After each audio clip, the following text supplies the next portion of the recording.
ഉണ്ടാക്കാൻ പോകുന്ന പറഞ്ഞാൽ ഒരു ഇൻഡോമി എന്ന് പറഞ്ഞാൽ നൂഡിൽസ് വിത്ത് വെജിറ്റബിൾസ്. അപ്പോൾ നമുക്ക് ചെയ്യാം.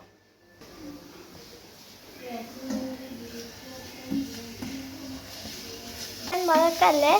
അപ്പോൾ നമുക്ക് ഇൻഡോമി നൂഡിൽസ്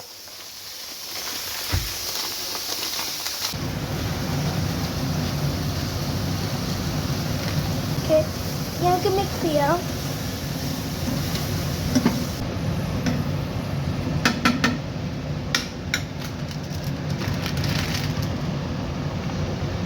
വെന്തോണ്ടിരിക്കുക കേട്ടോ. അപ്പം ഗൈസ് ഇത് നമ്മൾ കഴിക്കാൻ പോവാണ്. ഇനി ടേസ്റ്റ് എന്താണ്? നല്ല ടേസ്റ്റാണ്. അപ്പം ലൈക്കും സബ്സ്ക്രൈബും ചെയ്യാൻ മറക്കല്ലേ. അപ്പം ബൈ.